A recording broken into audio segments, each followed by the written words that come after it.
பெரும் எதிர்பார்ப்பை உண்டாக்குன குடியரசுத் தலைவர் தேர்தலோட வாக்குப்பதிவு ஒரு வழியா முடிவுக்கு வர எத்தனை ஓட்டு யாருக்குன்னு ஒரு பேச்சு கட்சிகள் மத்தியில உலாவருதான்.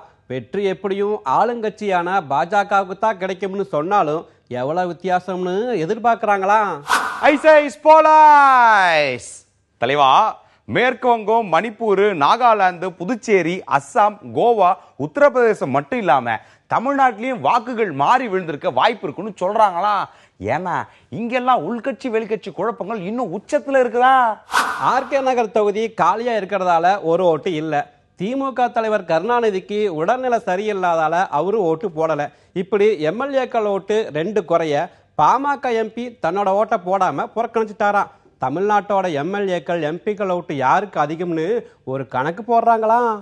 இன்னொரு பக்கம் தலைவா, பிரணாப் முகர்ஜி குடியரசுத் தலைவர் தேர்தலுக்கு நின்னப்போ ஒரு ஓட்டு செல்லாத ஓட்டா விழுந்துச்சு.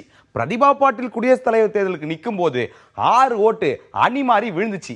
இப்ப இருக்க குழப்பங்களுக்கு மத்தியில தமிழ்நாட்டில் நடந்த ரகசிய வாக்கெடுப்பு யாருக்கு சாதகமா இருக்குன்னு 20ஆம் தேதியை எதிர்பார்க்கிறாங்களா? வெற்றி உறுதியானாலும் இந்த ஓட்டு விவகாரம் காத்திருக்குதா? இதெல்லாம் நாங்களாவா சொல்றோம், வெளியில பேசிக்கிறாங்க.